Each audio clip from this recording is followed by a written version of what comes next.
Folks, I'd like to welcome you to another session with the Militia of Montana. What we're going to talk about this time is surviving it. We've taken you through Enemies Foreign and Domestic Part 1, The Problem. Now that we know how serious it is, and by the way, if you haven't watched it, we suggest that you get a hold of a copy and have a look at how serious things are in our nation. What we mean by surviving it is if you can't eat it, wear it, or shoot it, do you really need it? What good are your guns and bullets if your stomach is empty and your feet are bloody or frozen? What good does it do to have all the preparedness on earth if you haven't put away food or water to sustain life? And what I'd like to share with you to start with is a number of articles out of news clippings, news releases from magazines and newspapers. The first one I'd like to present to you is wheat prices soar to record high. The green bug invasion threatens wheat crops. It will cost you more to eat. This is from Grand Forks, North Dakota, last November. Crop problems. Export success fuels price increases. And also the NAFTA program is not working.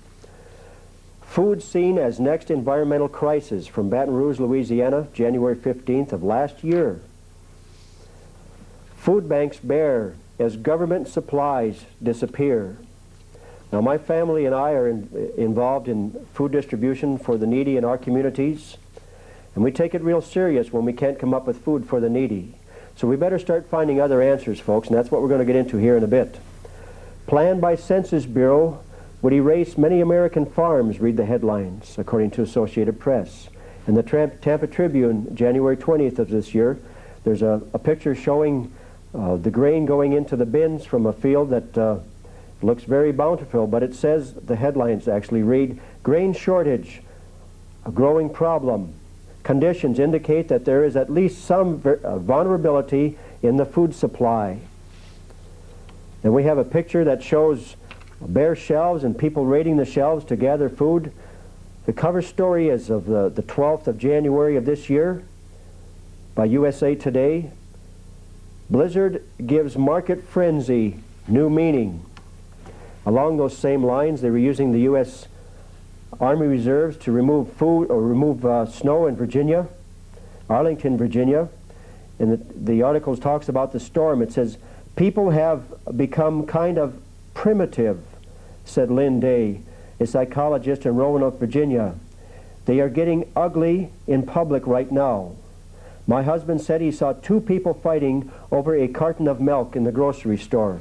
We had information ourselves that came from police officers in Pennsylvania, where the National Guard was actually rationing the food, taking it off the shelves, the milk and the bread, and delivering it to the needy in hospitals and retirement centers away from the families.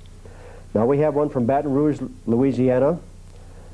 It talks about corn, wheat futures zoom. There's a chance we may actually run out of corn and wheat. From the institute that's called the World Watch, President Lester Brown has this to say: grain stocks falling to their lowest levels in 2 decades. Then out of the Wall Street Journal, January 10th of this last year, there's an article entitled Blueprint for Managing Food Care. What does that mean? And in Kansas, just recently we had a clipping come through. Dry and devastated land. It shows up to 99% of the hard red winter wheat crop has been destroyed by a drought. The headlines read, Kansas wheat dying of thirst. U.S. suspends wheat exports due to infected crop. What does that mean? Officials declare wheat quarantine. Salt Lake City, Associated Press. Agricultural officials have declared a wheat quarantine to prevent crop-destroying fungus from taking root in Utah. We have another article called Seeds of Destruction. The spread of fungus poses threat to U.S. wheat harvest. It's called carnal knowledge. That's with a K. What is carnal bunt? A fungus spread by an airborne spore that shrinks wheat grain, reduces yield, and gives it an unpalatable fishy smell. Where is it? In California, Arizona, Texas, and New Mexico. How did it get here? Probably via storm clouds from Mexico, or I'd like to suggest probably from a laboratory somewhere to reduce our production in this nation. Where did it come from? It was first detected in the town of Carmel, India in the 1930s, and has since spread throughout India, as well as Pakistan, Turkey, Mexico, and now in the U.S. Well, we all know the story on what happened to India, the starving people there. And if you'd seen our last videotape, Enemies, Foreign and Domestic Part 1, The Problem, you'd understand why that we perceive this food shortage problem as being man-made. Now in the Missoulian this last April, it talks about heartland drought. Now the word heartland has a special meaning to many people in our nation that's done some research on what is planned for us in the future here.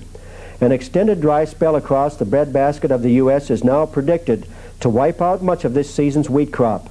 Despite a day of heavy rain which dampens some of the region, some of the fields are 100% dead. Rain will not bring them back.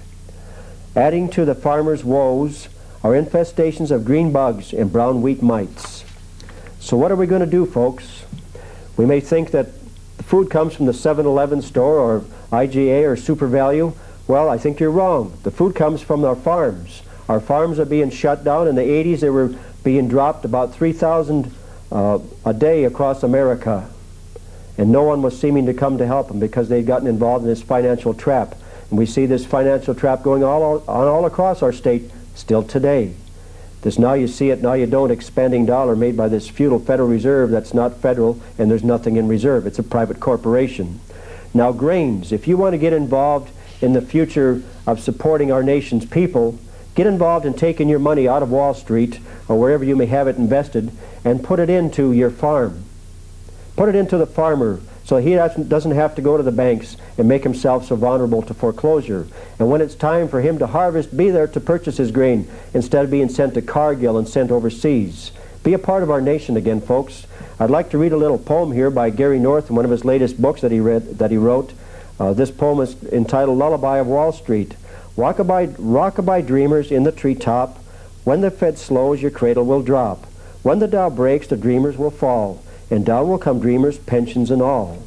That's why I suggested you put it where it belongs, into the land. All wealth comes from the land, and so do our lives, folks.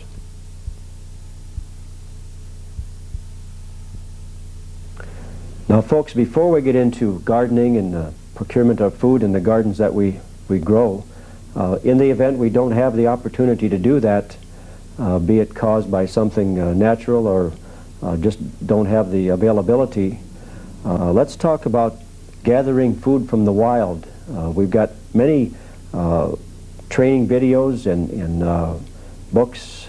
We even have a deck of cards here that would show you how to gather food in the wild. This particular one is just plain old pine. It tells you what you can eat from it, how it'll benefit you. Here, the other one I want to talk about is just plain old yarrow. If you want to know what the ace of spades is, if you're going to cheat and play cards with your neighbor with these cards, which is a plain deck of cards that has all the instructions of how to use yarrow on the one side, and it has the picture of the plant itself on the other side. If you want to know what your opponent is holding, learn what the cards are by what's on the back side of them here. So it's kind of a way of cheating, but it forces you to learn these cards so you can learn yourself what's in your neighborhood and how you can utilize it when you can't grow a garden or can't harvest what's in your garden. Now I want to get into gardening itself. We have a book here that's Self-Sufficiency Gardening. It's tremendous tips about how to put your life together with gardening. In addition to that, we have a book called Basic Preparedness, and that's what we'll be concentrating on for the most part right now. Basic Preparedness is a guide for preparing yourself to be totally self-reliant. Processing foods, for instance, how would you process your foods? What is the best way to put your foods away? Nutritional values and life storage of the foods, what is the best way to put it away? Obviously one of the best is freeze-dry, but most of us are incapable of having the ability to do that, so the only thing we could do in that aspect is to purchase it. Other than that, air drying the foods ourselves. We have food dryers that are natural for air drying, or we have electric. You could just hang the air dry ones outside to have the moisture evaporated out of them, or you could run your electric bulb and dry it however way you want to do it. Or the grains and beans and seeds, etc., that come out of the field are already naturally dried when they're harvested. Or you could can stuff, but of all four of the ways to put food away, canning, I'm sorry ladies, is the least efficient way to do it. It has a very short shelf life. It loses the nutritional value very rapidly. Within 6 months to a year, your nutritional value drops. It's very heavy to tote if you have to move it around. It can freeze, it can break. And the most that you'll have out of putting away food like that is 3 years. But grains, the way they produce them in the fields, the way you take them from it, I'm not talking about fields that use herbicides and pesticides and all the other suicides. I'm talking about natural grains. You know, the biggest reason that we have little bugs that destroy our grain is because the grain's not fit to eat anyway, and they're just trying to put it back into the ground. The storage life on good grain is indefinite, 15 to 20 years. The storage life on air-dried foods is 4 to 7 years. The storage life on freeze-dried foods is at least 10 years or more. But you need to learn this yourself. This is one of the objects that I wanted you to have a look in this book. Now, food storage, how much do we put away? Remember, the first war this nation suffered from was 8 years long. And I don't know that they had a 7-Eleven store or an IGA to go to buy their daily victuals. I think what the folks had to do back then is fend for themselves. There was a lot of starvation problems way back when, especially with the boys when the war finally started to survive. They had a very tough time eating. So how would you put food away? How much would you put away? For instance, hard red winter wheat. The average consumption of hard red winter wheat, say for the average female adult, would be 250 pounds a year. How much do we have put away?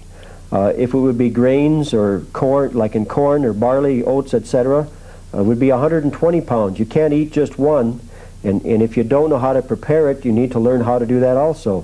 What about lentils or soybeans or peas or pinto beans? The average female is 45 pounds per year. Now, I'm not talking about just the kernel, you eat it this way. I'm talking about the various ways that it's been prepared for you, whether it be through a cereal box or however you've been eating it, through bread, etc. This is the normal consumption.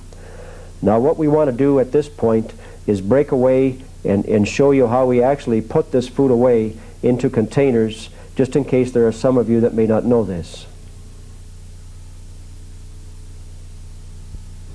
Now, folks, before we get into just the little particulars on how we fill and take care of the bucket, I want to talk about at least one company that has containers of all sorts, all shapes and sizes, plastic, metal, etc., from little buckets like this to great big 55 and larger gallon drums that are all sealed. The guy's name is Wayne. He's at Eagle Peak Container in northern Idaho, and we'll furnish you with the particulars on it. Well, what we'd like to do here now is show you how we take care of preserving our food. What we're going to put away in this bucket, this is a 4-gallon rectangular bucket like they use at industrial laundromats. This is a recycled bucket, I think, for $1 or whatever they charge. We use bay leaves in a sandwich bag, 3-4 bay leaves in a bag, and then we poke holes in the bags. And the reason that we do this is to prevent weevils from getting in to our grains and foods that we preserve. We put one at the bottom, and then we pour our contents in. Hopefully it'll fit into here. This happens to be plain old beans.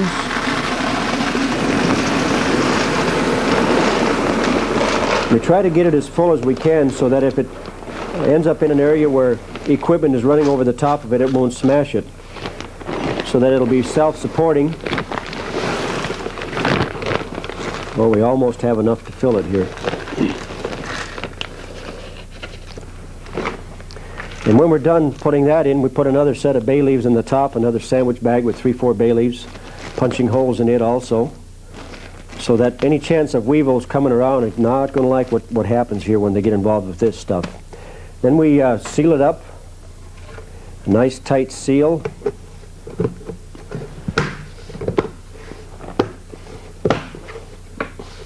And we leave the handles off. After we've put it in a hole, now the holes that we dig are very shallow, and we try to put them in areas where there's a lot of flat rock. There's two reasons for that. If it's shallow, the satellites that would snoop in your backyard or wherever you put your food, someone else's property like Forest Service or something, is not as easy to detect as if you dig down deeper, because the further down you go, the more the soil has compacted itself and the easier it is for a satellite to detect it. And we say a shaly, rocky area because that's the most difficult area to detect, because things don't pack down there. And it's very hard to dig through, but it's well worth it. They can't detect it in those areas.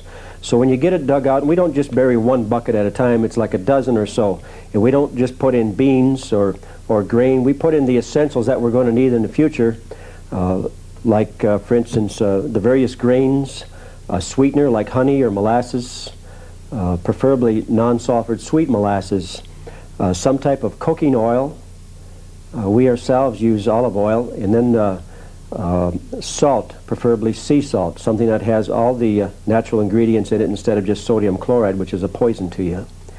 And when we get the hole dug exactly the size that we want, just probably 4, 5, 6 inches down, so that the buckets are 4, 5, 6 inches under the surface, we put a tarp in first, a large enough tarp to where that when we put our buckets in, we can fold the tarp over several ways. Now we take the handles off of our buckets, if I can figure out how to do this here, so that there's no metal to trace the products that we put away.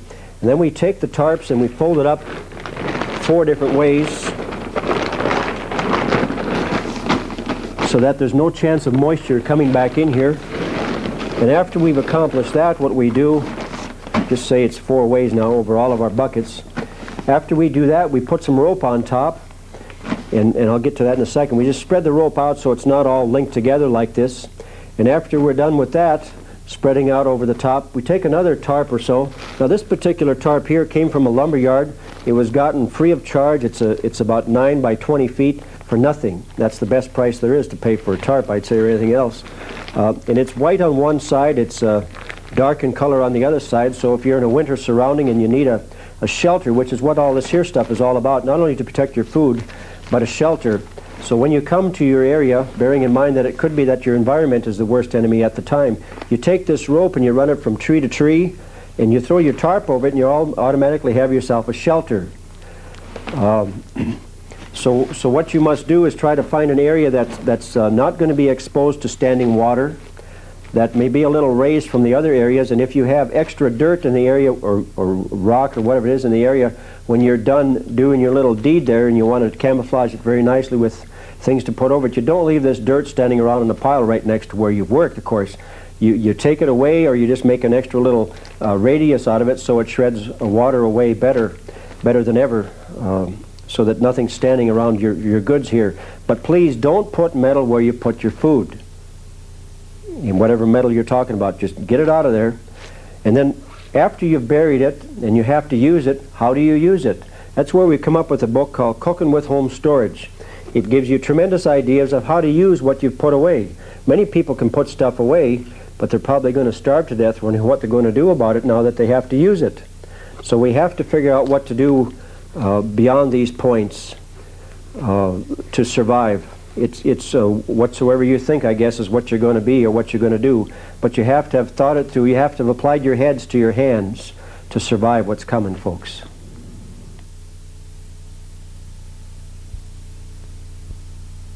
Folks, perhaps one of the most important things of all that we have to deal with is water.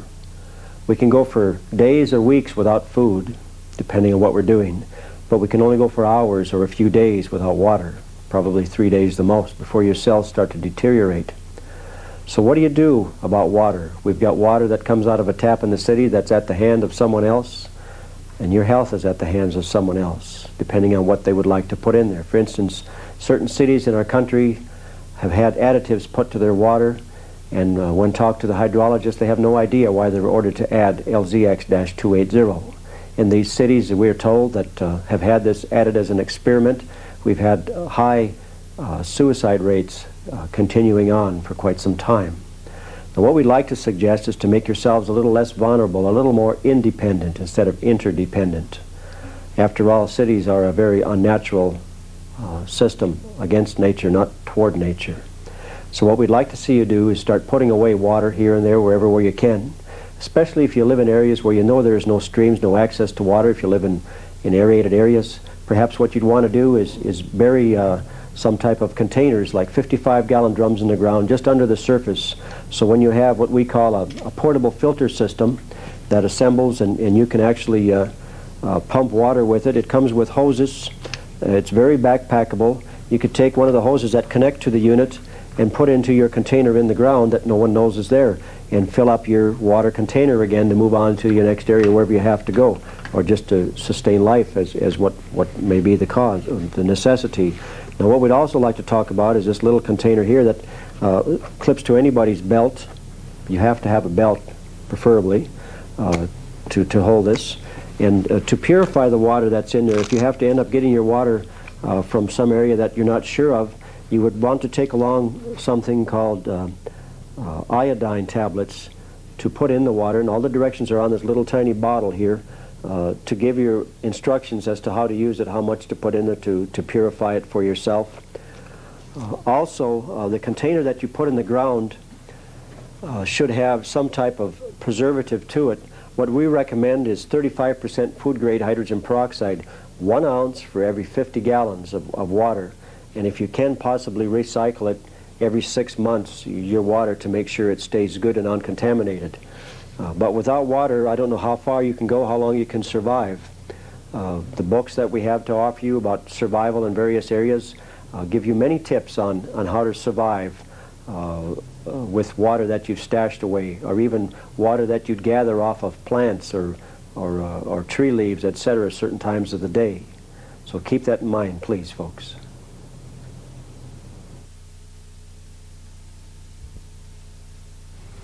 Folks, if you remember, the statement that we made when we first started this little project was, if you can't eat it, wear it, or shoot it, do you really need it? What good are your guns and bullets if your stomach is empty and your feet are bloody or frozen? What we need to talk about now is surviving the elements. There's a book that we have. It's made by the military. It's about cold weather survival. It's one of the many different books that we have and tapes that we have on survival. Some of the tapes that we have are actually produced by people that live it every day of their lives in the wilds, and they've produced from what they've learned the hard way. Now these are a set of cold weather boots. They match the environment. Well, they're supposed to be white. They're a little dirty white now. But these boots and other articles of clothing, as I'll show you when we go through this here, were purchased for little or nothing in off-season at surplus stores, at Army stores, second-hand stores, or garage sales, which is the best place to pick up things. Now this is a whole set of cold weather gear. It's the pants, the jacket, well, there's a scarf in there too, leather suspenders, even a East German officer's cap to go with it. Between the boots, the cap, and the jacket, the pants, and the suspenders, I have $52 in it. It'll take care of just about everything there is for cold, cold weather. But the worst cold that you have to worry about is wet cold. So you need something to protect yourself from wet cold more than anywhere else or any other position, because if it's a dry cold, you can always do something. You can get the environment to protect you, be it branches of trees or whatever may be out there. But wet cold, it's pretty hard to get dry if you couldn't start a fire, for instance. Now this is just a plain old poncho that makes into a tent or a half a tent. So if you share it with your friends, if they have another one, you can have two of them together and have a decent sized tent and have virtually nothing for weight. Absolutely, just ounces, not even a pound. Now some of the other gear that we need to talk about are your old BDUs. If you go to a store, a surplus store, and buy used BDUs, you've really just bought plain clothing. You might as well go to any other store that's got the cheapest price on this pattern of clothing and buy it. But what we're really talking about is the impregnation of infrared reflectance in here to break up the body pattern. That's why when troops go to a special operations in a foreign country, etc., or maybe even our own country soon, they have brand new suits or uniforms issued to them to make sure that they don't have the pattern that would allow someone to detect them. So that's why we insist on not washing these, not using them unless we need them. Besides, for me to identify people like this running around in my backyard or in my woods, I'd be a little upset and I'd take a pot shot at them. Also hats to keep you dry, things to put various objects so you blend into the forest better around your hat. And if you've got bugs or mosquitoes, this is one way to take care of it. Actually, I believe there's a product called Skin So Soft by Avon that does a wonderful job, probably better than any other system out there to keep you clean from bugs. It's all you need to be swatting at bugs when you're supposed to be quiet. This is a space blanket. It's wonderfully light and easy to work with. It's not all that noisy.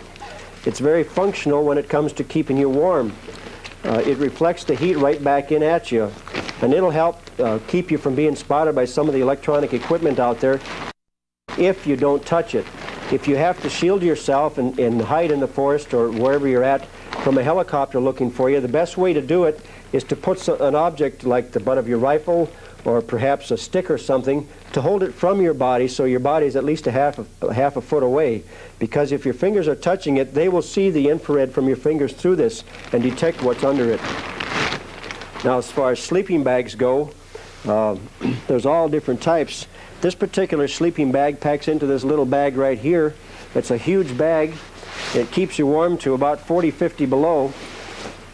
And it'll float down the creek with you in it. I suggest not doing that because you'll take on water around the neck here. But it's a waterproof proof unit. It's very comfortable. It's not very cheap. I forget even what they cost now, but that type of material is extremely important to have around you. Now, this is a U.S. military extreme cold bag. It weighs about 8 pounds. It's plenty heavy to carry, which is about what the other one weighed that I showed you. This one is not waterproof, but it rolls out to about the same configuration as the other one. It's not quite as much room, and it doesn't cost quite as much. Military surplus. They've done a pretty good job on these bags.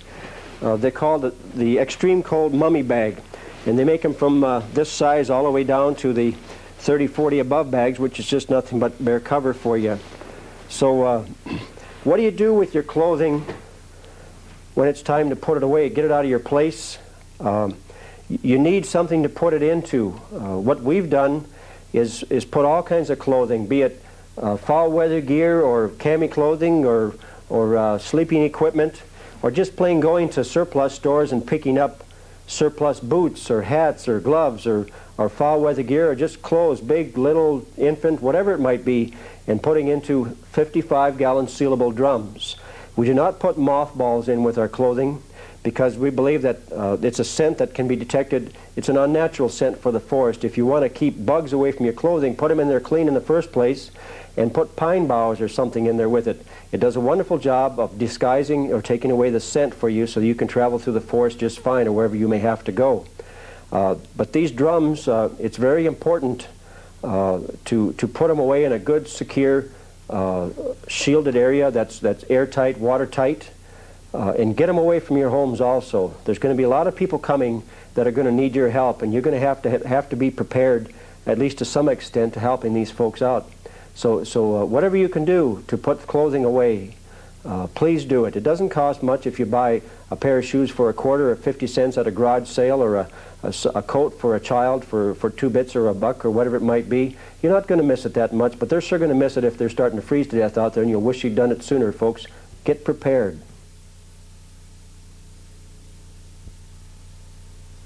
This segment is entitled Medical, be it supplies or your ability to deal with what you have for supplies and the confrontation of problems in front of you. We have a series of 5 videotapes that was produced and condensed down from probably 20 hours of a session that we had in Montana. We had invited a man from the military who's retired now by the name of Chuck Fenwick. He had been in 3 different parts of the military. He had been in the theater of war twice. He's a paramedic. His dad was a paramedic in World War II. He's a man, Chuck is a man that can talk the layman's language like I am. I'm a plowboy, and it takes a plain old ordinary language to talk to me so that I understand it. And that's what these videotapes are based on. The first videotape of these series of 5, which is called Combat Medicine, by the way, is called Battle Dressings. It's a tape that's almost 2 hours long, and it's very self-explanatory about how serious things are in regards to dressings.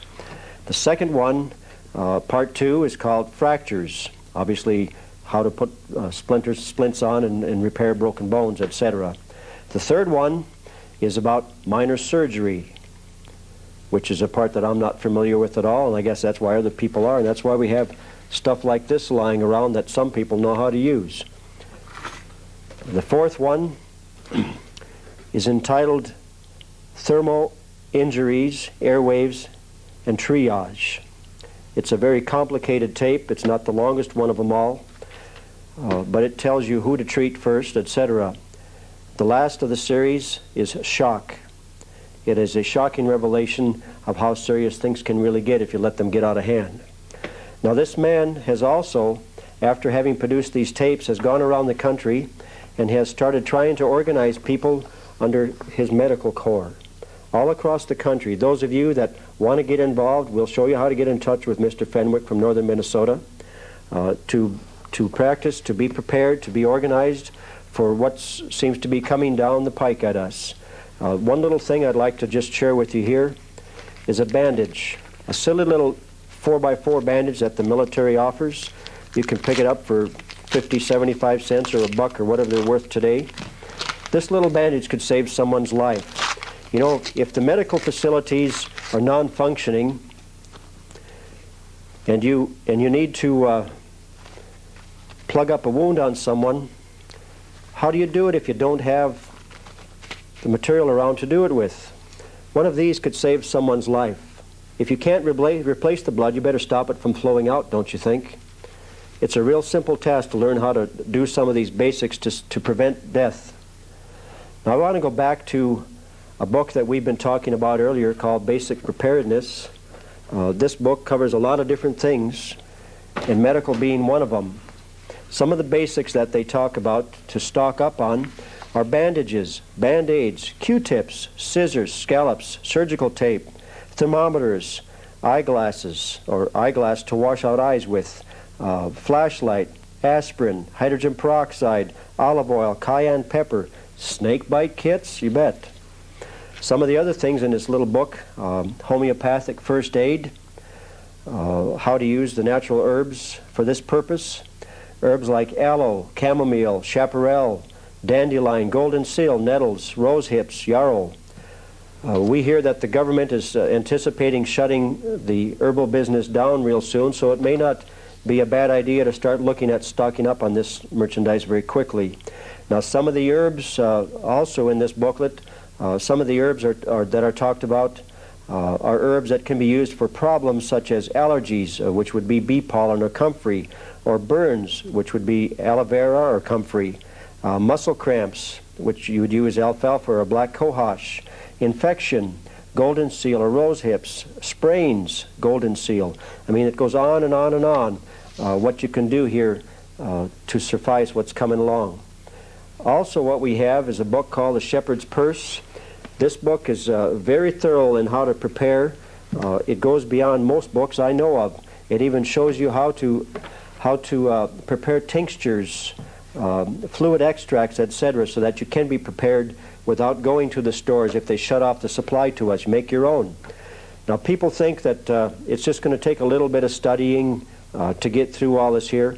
Well, I've not studied like I should have, and I've studied some. But we've got a bunch of books here, and I'm guilty as most. I've not read all these books. When would we ever have the time? This is just a few more books of what we have available to us on what you can do to prepare for what's coming if there's no doctor around. As a matter of fact, some of the books are actually called If There's No Doctor. So, folks, I guess that's about all I have for this little segment here. All I ask is that you get involved by getting informed and passing the information on to others. The next subject, folks, is shelters. Before we get into it, I just want to name a few of the books that we have. Shelters, Shacks, and Shanties, Wilderness Living and Survival Skills, Survival Itself by Janowski from Alaska, and a man that actually lives it. We have videotapes by him and others. There's no excuse not to know what's going on out there and how to prepare yourself for it. Some of the things that we've already gone through I want to go over again. This is that poncho that I was trying to find the hood part for a little while ago. This poncho and another one just like it will make a tent So if you get together and purchase ponchos like this, you'll have tents as you wear them to protect from the cold out there or from the rain out there. We had talked about tarps, ropes to run between trees, tarps to collect inexpensively from logging operations or lumber yards, space blankets. Remember, don't allow the space blanket to touch you if you've got choppers looking for you. These are very efficient, but they're not quite as efficient as other things like this. But before we get into that, I want to talk about tents. Now, I paid about 79 or 80 bucks for this tent. They say it's a 3-man tent, so you can probably get 2 people in there, but it takes about 2-3 minutes to set up. It weighs about 8 pounds. This one here, they say, is a five-man tent. It's a pop-up. It just springs up almost instantly. It takes one person about 60 seconds to do it, not in a windstorm, of course. And it'll sleep comfortably, at least 3, but it weighs 11 pounds. So you may not want to go that way. You may want to think about whatever environment you're living in to utilize the environment itself to protect you. Pine boughs or maybe just a tarp with you. But this particular tarp material here is called Redout 2. It's designed to protect the human body from 5 different electronic ways to find you. It's also usable to protect your gear, your equipment if you bury it, or if you're toting it along in your vehicle or hiding it in your house, because the electronics, including satellites, cannot see through this. The man that makes this here is called All-American Patriot out of Florida. Steve is the guy's name. We can put you in touch with him if you wish. In addition to this material, there's something you should know. In 1965, they removed lead-based paint from the market. That's the same year they sent up the first satellite. Do you think there's a connection there? Maybe the satellites had a problem with lead-based paint. After all, I've never seen a kid chew on the corner of my home. Why did I have to get rid of my lead-based paint? During the Randy Weaver siege in northern Idaho, there were people that attempted to come to his rescue from all over the country. They had put a firearm or 2 in the trunk, yet they got stopped before they ever got near the Randy Weaver siege area. They had told no one. How did law enforcement know they were carrying firearms? Because the eye in the sky could see through the metal in the vehicles, detect what was inside, because there no longer was lead-based paint there. So I guess one of the points I'd like to make during this little talk is if you can find old military-style lead-based surplus paint or lead powder to put in your paint, probably wouldn't be a bad idea to think about it. If you can't do that, then try to acquire some of this Redout 2 material, which is far superior to the space blankets, etc. Now, this Redout 2 material can be used in many fashions. It can be used to save heat inside your home, use its insulation, and protect from satellite snooping, and from infrared sensors detecting where the human body is inside your home, etc., etc. At any rate, you need to protect yourself from what's coming. You need to be prepared by studying and rubbing shoulders with other folks.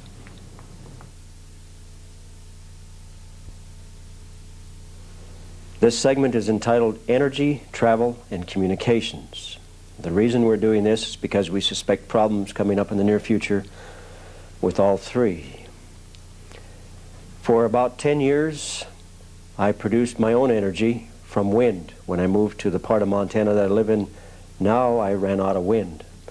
But during that 10 years, I had less power problems. I had power more often than my neighbors who were hooked to the power grid. I produced from wind, from drain oil, and from diesel fuel. I was almost never without power. Today, we may be having to look at that again. With the controls on energy, we have fuel rising for no apparent reason. We have all sorts of controls put on us. The whole object of we the people should be to be independent, not interdependent. Excuse me. The fuels that we have are very curious. Gasoline, for instance, has a shelf life of only 8 months. The normal additives that you would put into them seem to do nothing. Although we've experimented with someone that produces an additive, we'll just call the additive PAT. It does work. It's about $2.50 for a 2-ounce treatment that does about 8 to 10 gallons of gasoline. And it lasts indefinitely with the fuels that are available today, which are the short shelf life. We also hear excuse me, that there are shorter shelf life fuels in the process of coming along right now. Now, the military used to run on diesel fuel. Now, I know many of us don't feel very comfortable about the dirty ping-and clangin' bangin' overweight, underpowered, stinking diesel engines, but they have their purpose. They require no electricity to run. It's total compression that ignites the fuel. So we may want to reconsider there some of the options. The systems that the military used to run on was JP-4 and JP-5 in their fighters and choppers. JP-5 was the heavy aircraft, and diesel fuel was that of the diesels in their tanks. However, we hear that through various sources that it's all switched to JP-8, which makes it very difficult for us to use that particular fuel in any type of engine that we the people have. So we'll have to analyze very carefully. If anyone has information on this, please contact us and we'll put it out to the American public. In regards to communications, we have problems with radio systems that we're looking at here in the future because of the HAARP program in Alaska, H-A-A-R-P. Here, 09 out. Hey, see what I mean there? We've got radios that work. Our radio systems need to be functional, need to be chargeable from whatever source we have around. Now, this particular radio, you can charge it from the wall, or you can charge it from your automobile or somebody else's car that's just sitting there. It takes about 2.5 hours to charge this battery, and the battery lasts about 100 hours if it's not scanning. But in the scanning mode, it's about 24 hours. It takes 2.5 to charge from a vehicle that's running, or a vehicle that's sitting, it takes about 8 to trickle charge. Other batteries that are used are CB sideband shortwave combination radios with high amp boosters. Excuse me. But what's going to happen when the systems that they have available shut us down? What will we go to then for communications? Will we go to the fire siren, the school bell, the smoke signal, or hardwire phones? We're going to have to figure this out, folks, long before it hits us, which may not be too much longer. We have to figure out means of communications. People that are on foot and have no communications really are not much of a threat to an imposing force. So we'll have to overcome those things. Another thing that we need to talk about, if it's just so slightly here, would be something called a spark gap generator. Now, I'm told that the military forces have experimented with certain things. The younger fellows that were going through this militia exercise were to do the military's role. They had been trained on the high-tech equipment, and the older folks that were in the military were to act out the role of the militia. Well, the older folks, unbeknown to the young guys, had produced a spark gap generator. Excuse me. This generator was capable of shutting down the communications of the military operations and all but crashing their craft. The young fellows got on the communications and pleaded with the older folks to shut it down, lest you kill us. So we know that there's something to this spark gap generator operation. So if any of you are out there have information on spark gap generators, would like to include it in the document that would be included with this videotape. What we have is a situation that we're looking head on of the inability of we the people to talk to each other, which is extremely serious. We've got C-130s that can fly over an area, shut down communications, and replace with their own communications, as what happened in the Desert Storm situation over there. We have E-4Bs, which are specially made by Boeing aircraft, altered 747s for FEMA, that'll do the same thing. They call them command and control aircraft. Now, you put this all together with the HAARP, the High Frequency Active Auroral Research Program, which controls the Northern Hemisphere all by itself, and its little contingency towers called Gwen towers. We don't have much of a chance of communications when they decide to turn things on. So we better learn how to communicate with each other and get our systems functioning properly, folks.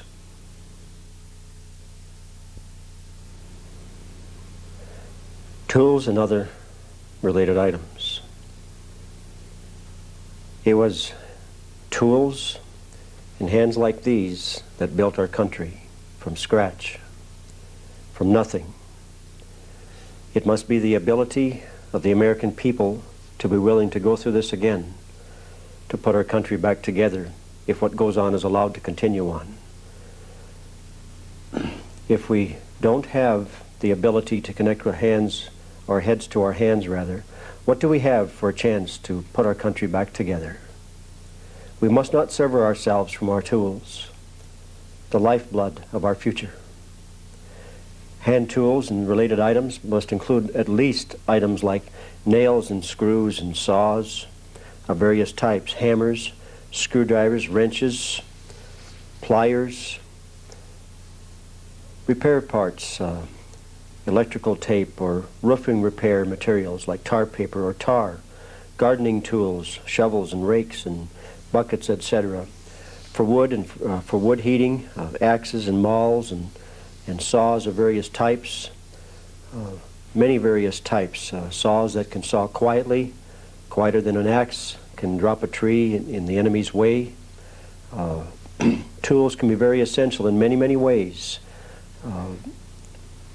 Rope and scythe and lumber of various types, sewing machines even. We need to get back to basics, folk. We see these trains coming from foreign countries, or the trains that are bringing stuff from foreign countries constantly on a daily basis. That's our jobs going by us on the rail cars. We must start putting the jobs back into America and stop being concerned about GATT and NAFTA and just shut the country off from these treasonous jerks that have done this to us. We need to bring America back home. We need to be the ma and pa shops that we used to be, creating jobs for each other, sharing things. Now you've got to wonder a little bit if the jobs are going to Mexico, why are the Mexican people coming here?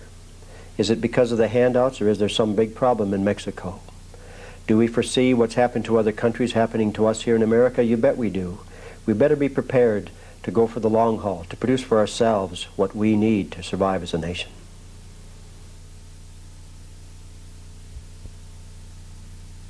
Folks, this segment is called Weapons and Equipment. The first part we want to talk about is ancient tools from the past, like a blowgun, which tribes from various countries used to use. This is the modern man's version of it. It's very effective.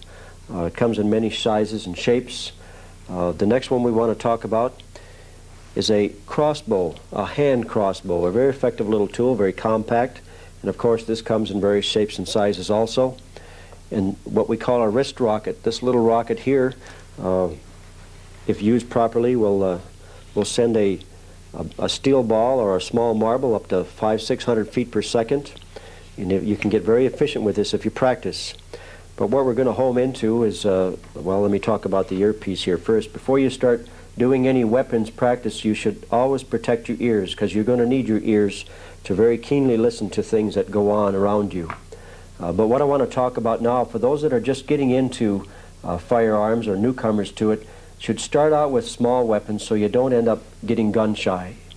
You should learn on the smaller units and progress through them. This is a 22 caliber, 22 long rifle. It's very efficient, up to 150, maybe 200 yards. It's used for many applications. It comes in short, long, and long rifle. This is a 9mm. It has become very popular among a lot of people, although a lot of people in law enforcement are beginning to realize it has a lot of penetration power, but it does not have stopping power like the old 45 caliber has been so popular with. Now, this one's been around since the early 1900s. It's been popular in military applications. It's in part been replaced by the 10mm. But people in the forests where they have a lot of wild game that may be predatory toward them have gone to the 44 caliber, which is a very heavy handgun. It's almost like a rifle and a handgun.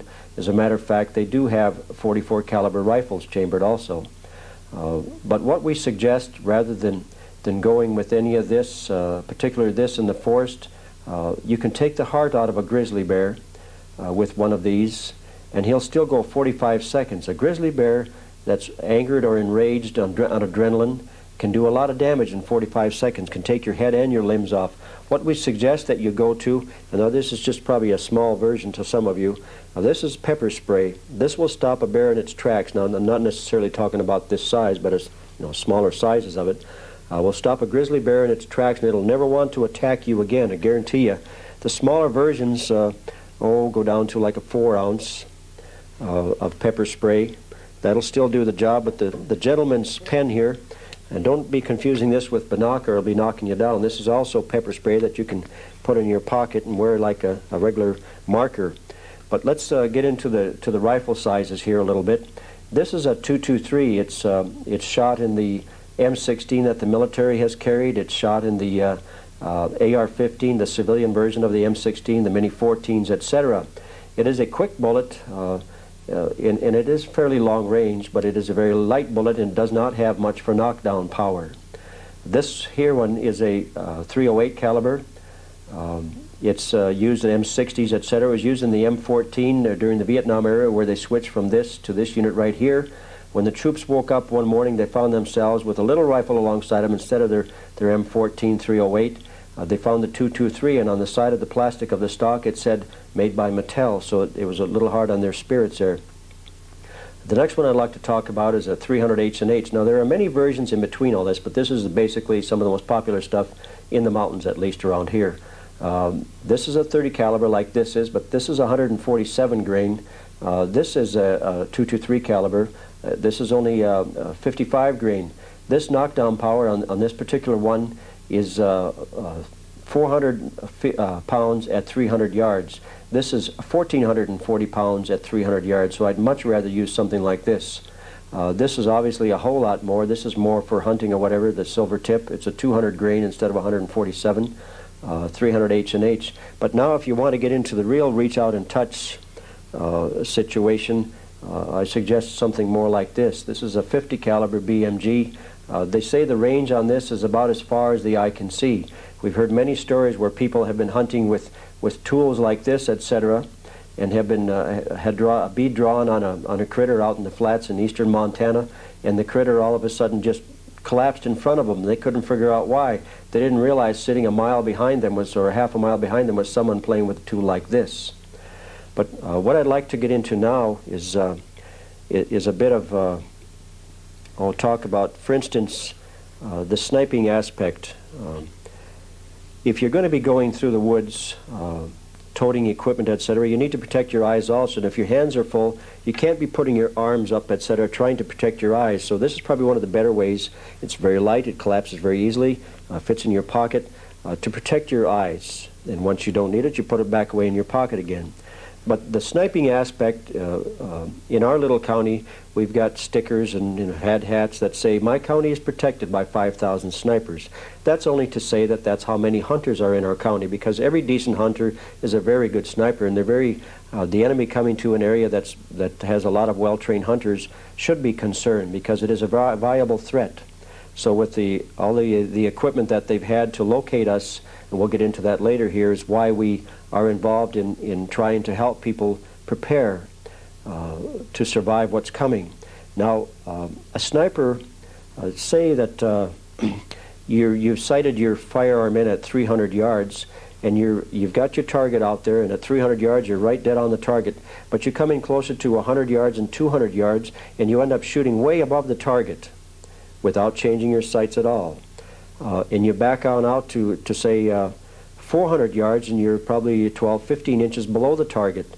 What you would do to know exactly where you're at is take the target home with you and put it on your bedroom wall upside down, so you can understand what the elevation has to be to hold your sights to end up right on target acquisition.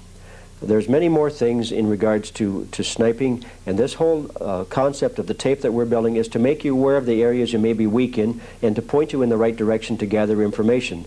That's why we have the information available to you, including the video footage by Janowski, which is a professional sniper, very well trained, and we suggest if you want to get further into that you inquire on his information or those like him.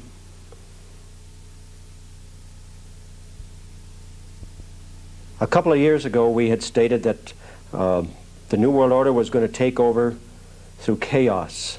As our former President Bush had stated, out of chaos shall come the New World Order.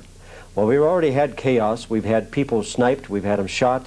We've had them burned at the stake in Waco. We've had buildings blowing up in our country. Now, we're not saying yet that our government did this to us in Oklahoma City, but we're saying they sure as the devil destroyed the evidence.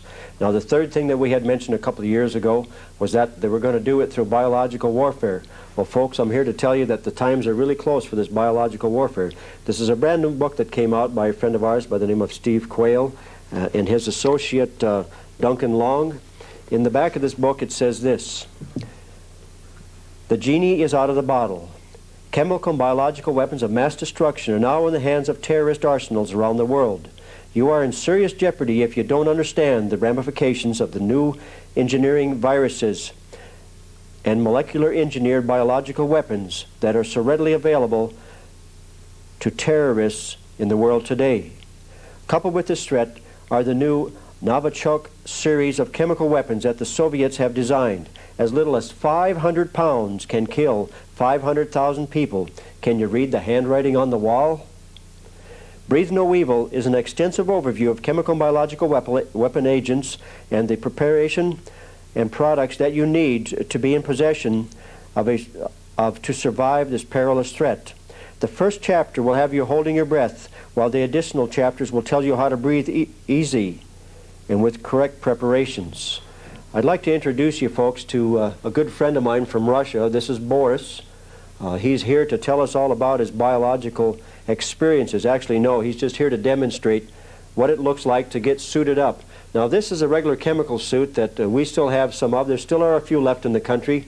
The chemical mask, the filter, the hood, the gloves, and the unit that he's holding here is a Redout 2 suit. It is a poncho that you can slip over either all of this or without this that will also protect you from biochem warfare. But the nice thing about this suit, it will protect you from the 5 different ways that the military has of finding the human body, the signatures through respiration, through heart rate, through temperatures, and whatever else they have. It's designed by a man that used to be part of aerospace, so he knows what's going on here. This is the man that owns the Patriot, or All-American Patriot operation. It's called Redout 2, so if you want to find out more, just contact us about this.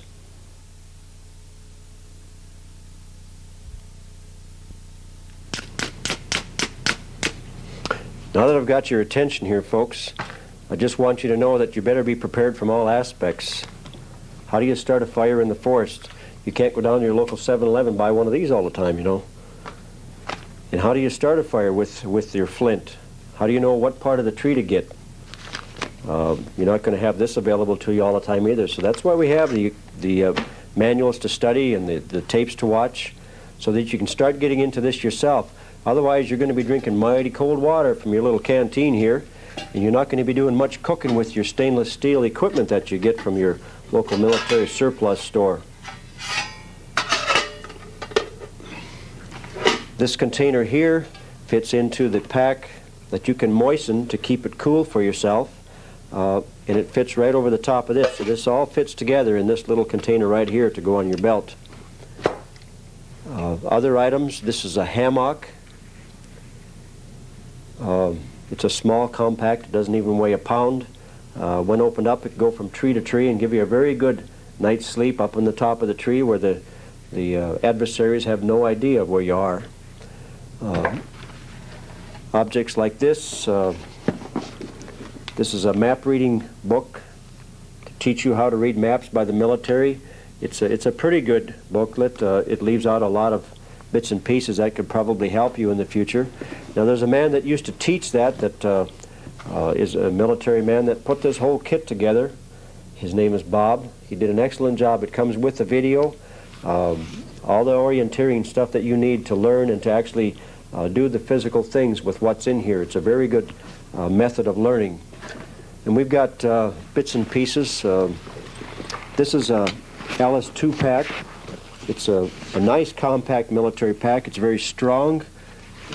It's probably not the most efficient on earth, but this is military, remember. For the money, it's probably one of the best investments you could ever make. We've got all kinds of videotapes that show you how to load these down, so I'm not even going to get into that. Remember, this tape is just to give you an idea of where you must look for what. In addition to the Alice pack, we've got camouflage gear that work like this to throw over whatever you're trying to hide.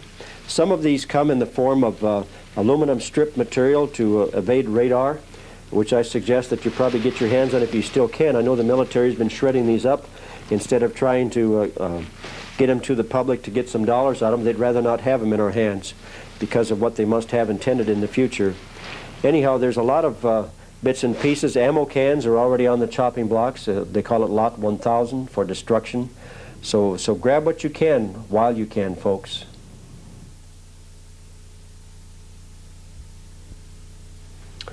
In conclusion, folks, let me add a couple of things here. From the book, The Art of War. War is like fire. Sooner or later, it will burn itself out, unquote. So if you do not have the equipment or the manpower to fight the fire, what do? You get out of the way. Once you realize what's going on in our country, there's a lot of things you must do before fire breaks out. Educate, educate, educate, from the top down.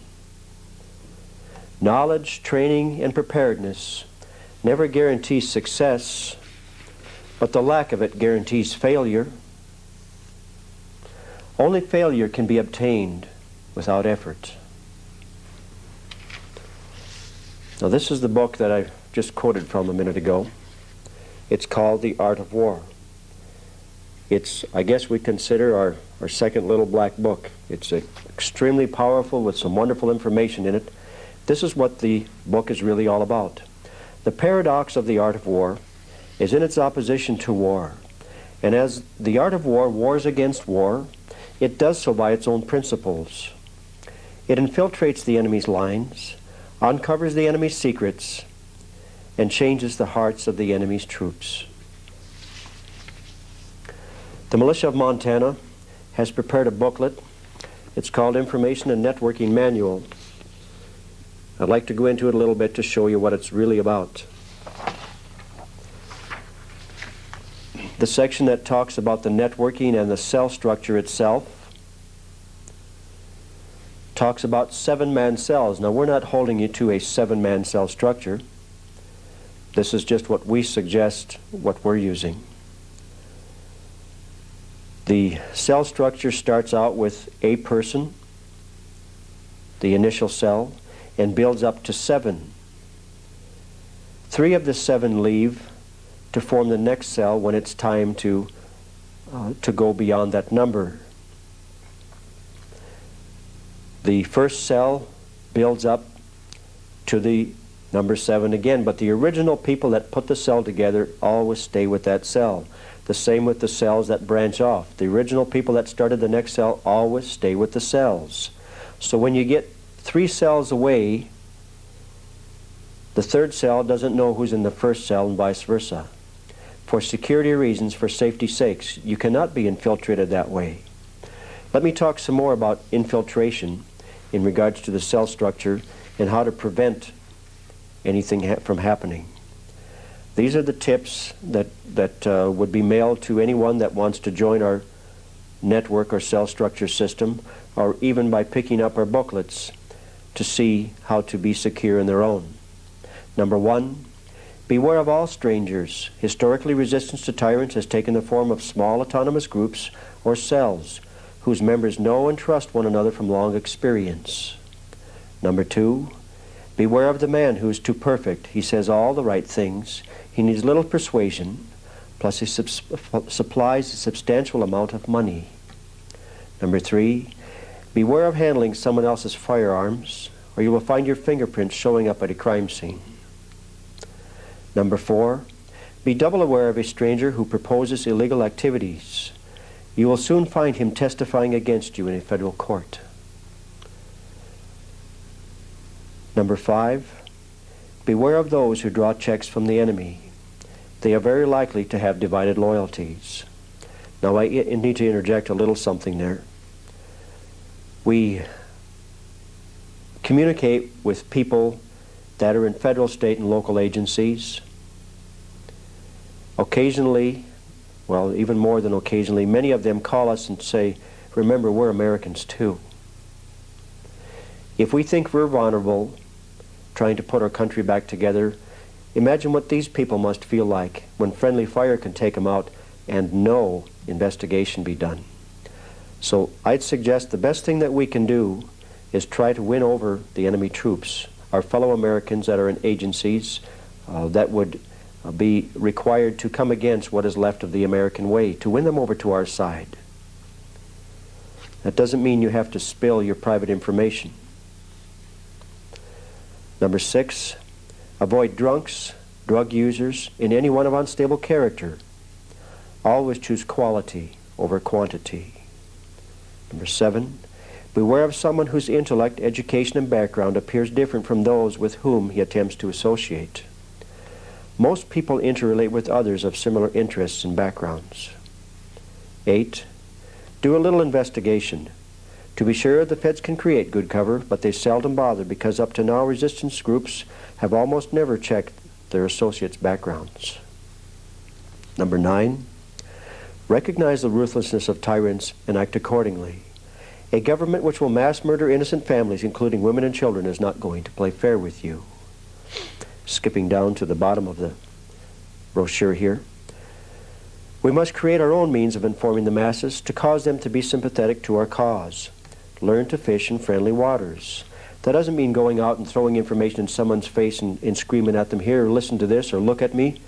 No, you have to win them over as though they were friends of yours, because eventually you'll have to work side by side or fight against them. We must be committed to spreading the truth, the whole truth, and nothing but the truth. Endeavor always to send messages which will ring true in the ears of our countrymen. There is an enormous amount of moral and ideological high ground which has been abandoned by our foes. Claim it and use it. As our cause continues to rapidly grow in number and knowledge, it has not been without pain. We must all bear in mind that we are all volunteers from all walks of life. Each of us must guard against ego eruptions. To be a good leader, you must first be willing to be a servant. Study the book, The Art of War, over and over again. You must earn respect, don't demand it. Keep it simple, building from the bottom up. Private cells and public meetings. Have you ever tried to build a house starting with the shingles first? The militia is as strong as the preparedness of each individual family. So that old statement applies. If you can't eat it, wear it, or shoot it, do you really need it? What good are your guns and bullets if your stomach is empty and your feet are bloody or frozen? Now, going back to the book, The Art of War, even though you are competent, appear incompetent. Though effective, appear ineffective. One with great skills appears inept. The element of surprise, so important for victory with maximum efficiency, depends on knowing others while being unknown to others. So secrecy, misdirection are considered essential arts. So we find ourselves at a crossroads in America today. And this is another quote from The Art of War that depicts it very clearly, I'd say. And the crossroads is turning in our favor as we observe, as we work. Roll rocks down a 10,000-foot mountain and they cannot be stopped. This is because of the mountain and not the rocks. Get people to fight with the courage to win every time, and the strong and the weak unite. This is because of the momentum and not the individuals. Which leads me to a topic that's being started here in America all over again, to put America back together. Many people don't want to be part of the militia movement or out in the open with it, but they certainly want to expose the evil that's going on in our land. So this new concept that's come along that you can get in contact through us if you wish is called the Un-American Activities Investigation Commission. It is tearing up the drug runners, which are the fosterers for the funding for the New World Order. Remember, out of chaos shall come the New World Order. We don't want chaos, and we sure don't want the New World Order. So let's put our country back together. If we don't like the laws that are being passed, let's put our country back together so they don't have to be passed. The only reason they are justifying doing these laws is because of the crime that's out there. So let's prevent the crime. Let's stop it from happening. Let's expose the evil, whether it be in the government or out, and stop it now, folks. Pitch in and help. Thank you.